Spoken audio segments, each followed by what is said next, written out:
Sidang perdana kasus dugaan penyalahgunaan narkotika dan kepemilikan senjata api yang menjerat suami penyanyi Nindi Ayunda, Askara Parasadi Harsono, akhirnya digelar Senin 19 April 2021 di Pengadilan Negeri Jakarta Barat. Sidang yang beragendakan pembacaan dakwaan oleh jaksa penuntut umum dihadiri oleh kuasa hukum dan Askara menyaksikan sidang tersebut secara online. Dalam sidang tersebut, suami Nindi didakwa pasal berlapis untuk jaksa penuntut umum. Untuk perkara penyalahgunaan narkotika, jaksa menuntut 2 pasal kepada Askara, yakni pasal 62 Undang-Undang Nomor 5 Tahun 1997 tentang psikotropika dengan ancaman kurungan penjara 5 tahun. Selanjutnya, Askara juga didakwa pasal 127 ayat 1 Undang-Undang Nomor 35 Tahun 2009 tentang narkotika dengan ancaman penjara paling lama 4 tahun. Dan terkait kepemilikan senjata api ilegal, suami Nindi itu didakwa pasal 1 ayat 1 Undang-Undang Darurat Nomor 12 Tahun 1951 dengan ancaman kurungan 20 tahun penjara. Maka seperti inilah detik-detik jaksa membacakan dakwaan terhadap Askara.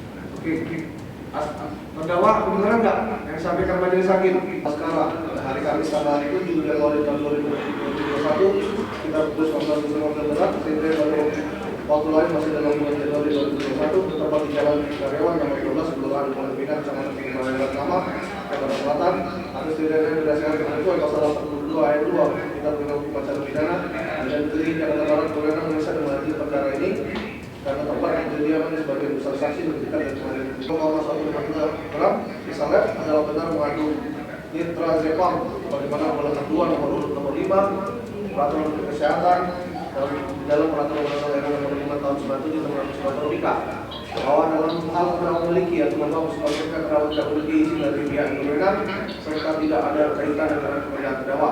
Perbuatan terawat sebenarnya dan terdakwa pidana pasal psikotropika dan dakwaan kedua perbuatan terdakwa sebenarnya dan terdakwa pidana pasal 127 ayat 1 huruf A Undang-Undang Nomor 35 Tahun 1999 tentang narkotika dan dakwaan ketiga bahwa perbuatan terdakwa memiliki senjata api bagaimana perbuatan terdakwa sebenarnya jatuh dan terdakwa pidana pasal 1 ayat 1 Undang-Undang Nomor 12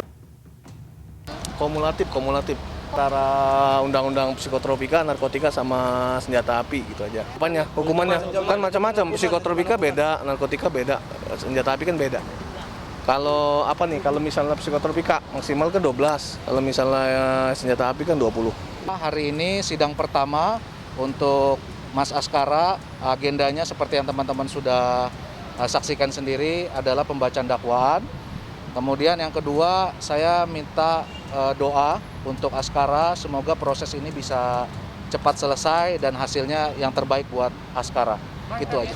Untuk dakwaan teman-teman sudah dengar sendiri, nanti kita punya porsi sendiri dalam persidangan untuk menanggapi dan mengajukan pembelaan. Sudah itu aja sementara dulu.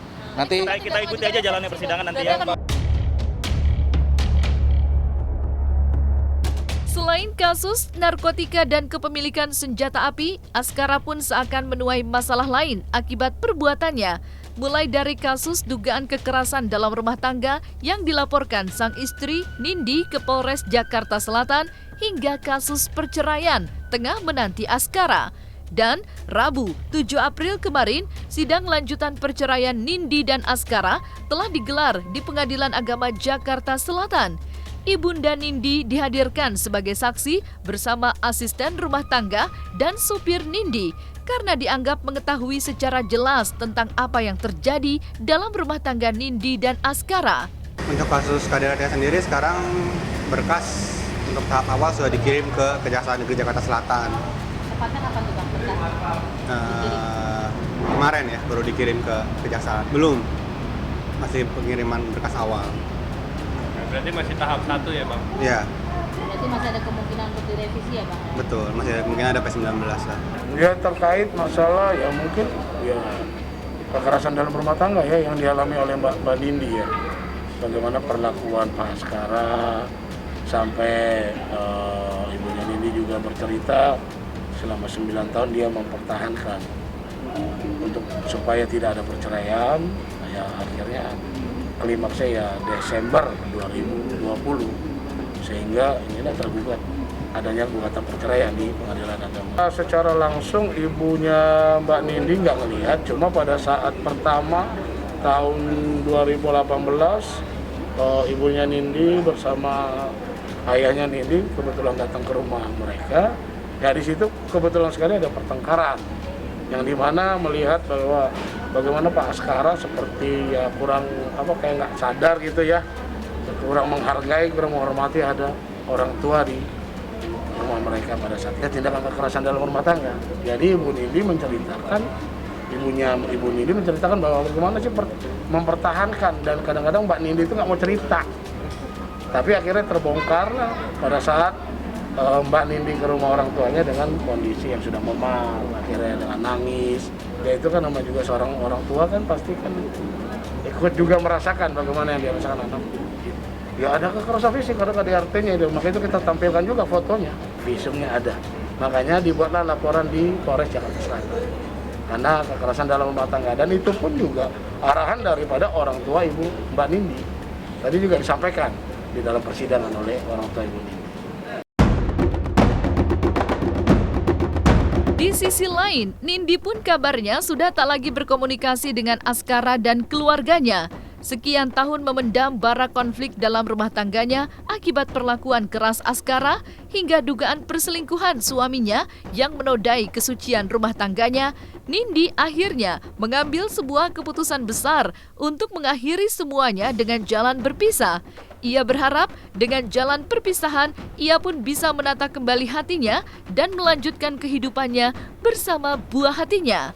Aku tidak berkomunikasi lagi sih, ya sudah tidak berkomunikasi karena kan memang waktu di awal kan aku masih berkomunikasi, cuma memang jadi banyak runcing-runcingnya gitu loh sehingga aku lebih baik ya sudahlah diam. Ya itu dia, maksudnya kalau memang tidak mau bercerai kan harusnya baik kepada aku gitu loh.